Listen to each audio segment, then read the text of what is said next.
Our verse today is Acts chapter 15, verse 10.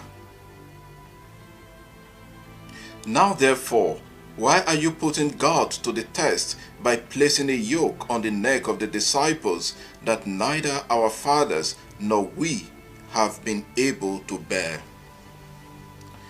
Yesterday we examined Acts chapter 1 verse 15 and highlighted that circumcision was not required of the Gentile converts because it was a law made specifically for the people of Israel, and that the Ten Commandments were the universal laws by which every human being must live.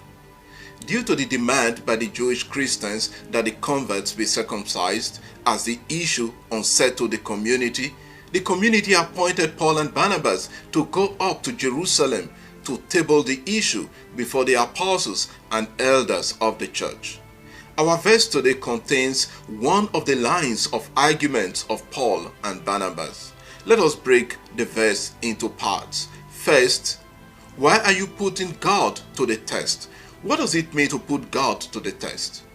We have similar expressions in Exodus chapter 17 verse 2 and Deuteronomy chapter 6 verse 16, where the meaning is connected with going against what God has revealed to see if God would bring the deserved punishment. The best way to understand putting God to the test here would be provoking God's anger or making God angry over what he has already revealed, or asking God for further proof of his will. When Peter speaks, he will give his own testimony of how God revealed to him not to call profane what he has created. Read Acts chapter 15 verse 14 and see Acts chapter 10 verse 9 to 23, the story of Cornelius. Second, why place a yoke on the neck of the disciples? Zygos, which is strictly a crossbar in Greek, or crossbeam, is translated as a yoke or burden, but figuratively it means strict requirements or heavy obligations. So Paul and Barnabas questioned the rationale of putting heavy burdens on these new converts. And finally, why place a yoke that neither our fathers nor we have been able to bear? Why cause them unnecessary difficulty and pain after accepting the gospel? Why place these strict regulations on the new converts, which they, being Jews and their forefathers, have been unable to observe? In other words, even observing the law of circumcision had been difficult for the Jewish people.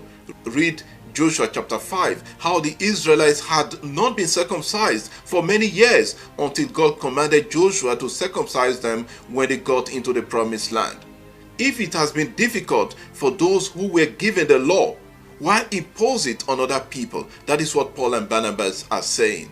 There is a great lesson for us today.